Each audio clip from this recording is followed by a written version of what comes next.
Nitarudi Njombe, nyumbani kwa baba na mama. Nitarudi Njombe, nyumbani kwa baba na mama.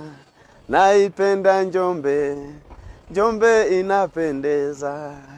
Naipenda Njombe, Njombe inapendeza.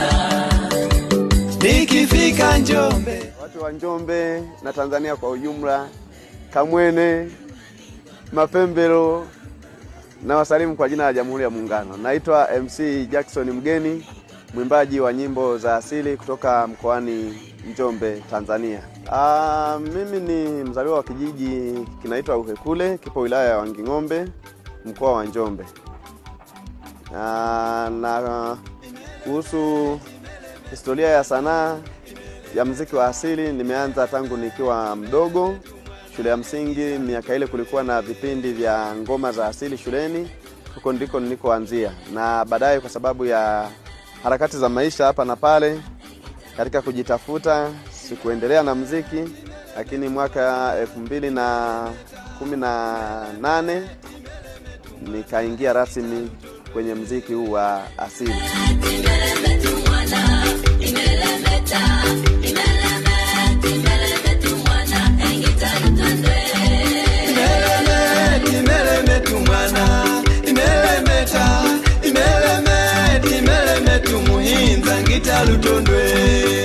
Muziki wa asili ni muziki ambao naupenda, lakini pia nilikuwa navutiwa sana mtu akiimba nyimbo za kilugha kwa ile lugha ya asili. Kitu ambacho nilikuwa nakipenda sana, na ndio maana baadaye nikaona kwa sababu huko kwingine wameshakuwa wengi na mimi sehemu ninayoipenda ni hii ya upande huu wa muziki wa asili, basi ngoja niende na hii hapa.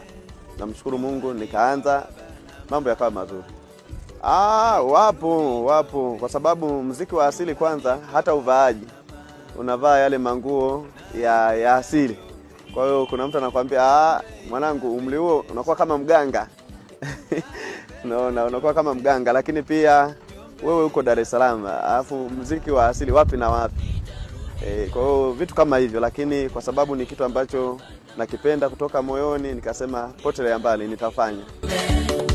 Nyumbani kwa baba na mama, naipenda Njombe. Mapokezi yalikuwa makubwa. Nilichokuja kugundua, watu wengi tunaishi mjini, tunamiss sana vitu vya nyumbani. Lugha, kwa sababu mjini unakutana na watu wa makabila mengine, kwa hiyo kinachozungumzwa ni Kiswahili. Kwa hiyo unapokutana na mtu wa nyumbani anaongea lugha ya nyumbani, kuna raha fulani unaipata. Kwa hiyo hata nilipoanza kuimba kwa lugha ya nyumbani, mapokezi yalikuwa ni makubwa, watu walinielewa sana na walifurahi kwa kweli kwamba tuko mbali na nyumbani, lakini kupitia uimbaji unaturudisha nyumbani. Njombe, Njombe inapendeza. Nakumbuka wimbo wangu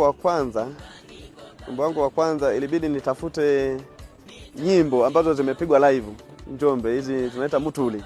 Zimepigwa live, ile clip nikaenda nayo pale, nikamwambia bwana, muziki naofanya mimi mapigo yake ni haya. Kwa hiyo nikamuonyesha pale, akanielewa, kupiga ikaenda.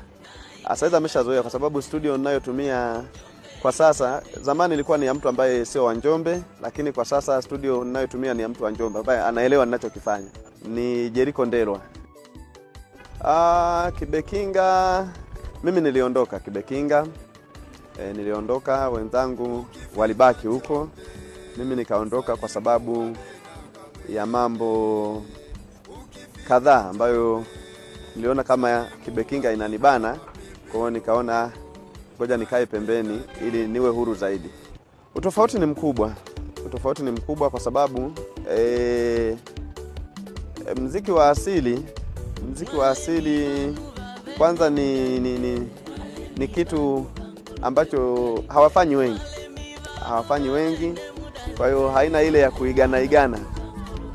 Tofauti na muziki mingine, jumbe zinakuwa zile, lakini huku kwenye muziki wa asili hakunaga kuigana. Unaweza kutoa albamu yako ikaenda hata miaka 3 bado iko vizuri na hakuna mtu wa kuiga. Kwa hiyo ndio tofauti kubwa ya muziki wa asili na muziki mingine. Tunaimba kwa Kiswahili kwa sababu tayari, kwa mfano Njombe pameshakuwa na makabila mengi. Pameshakuwa na makabila ya mchanganyiko. Kwa hiyo tunachokifanya sasa, ngoma zinakuwa ni zile za asili, lakini lugha unayotumia kuimba unatumia Kiswahili ili kuwavuta watu wote. Kwa sababu hatuwaimbii Wabena na Wakinga peke yao, tayari tuna makabila mengine mchanganyiko. Muziki wa asili una soko kubwa. Una soko kubwa sio Njombe tu, kwa sababu naonaga hata Dar es Salaam ukialikwa kupiga show mapokeo ni makubwa, lakini pia ukifuatilia wasanii wakubwa wanaofanya muziki wa asili wapo wanaotoka hadi nje. Lakini pia hata ukienda kwenye matamasha makubwa, ikipigwa muziki mingine na muziki wa asili ni vitu viwili tofauti.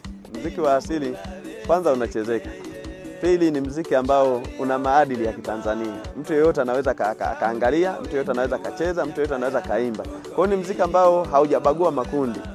Kwa hiyo ni muziki ambao una soko, kikubwa tu ni kujipanga na kutoa vitu vizuri. Jambo ambalo ningependa kuambia watu wa Njombe kwamba jamani, MC Mgeni nipo, ni mwimbaji kutoka mkoa wa Njombe na naiwakilisha Njombe kwa ujumla. Nitumieni, nipeni nafasi kwenye majukwaa, nipeni nafasi pale ambapo mnaona MC Mgeni anaweza kafiti hapa ili tufanye kazi, lakini kikubwa zaidi tujivunie kitu cha nyumbani. Tutunze vipaji vya nyumbani, tuone fahari kutangaza utamaduni wa mtu wa Njombe. Natamani sana kuona siku moja nyimbo za Njombe, za Wabena, za Wakinga na makabila mengine yanayopatikana ndani ya mkoa wa Njombe zinavuka mipaka. Zinavuka mipaka kwa sababu kuna nyimbo ambazo tunazisikiliza sio za Kiswahili, sio za Kizungu, ni za mataifa ya nje, lakini wameimba kwa lugha zao, lakini unakuta kwenye masherehe zinapigwa. Kwa hiyo ni kitu ambacho natamani hata muziki wetu watu wa Njombe upigwe kwenye maeneo mengine ambako sio watu wa Njombe. Hapo tunakuwa tumefikia nafasi nzuri zaidi.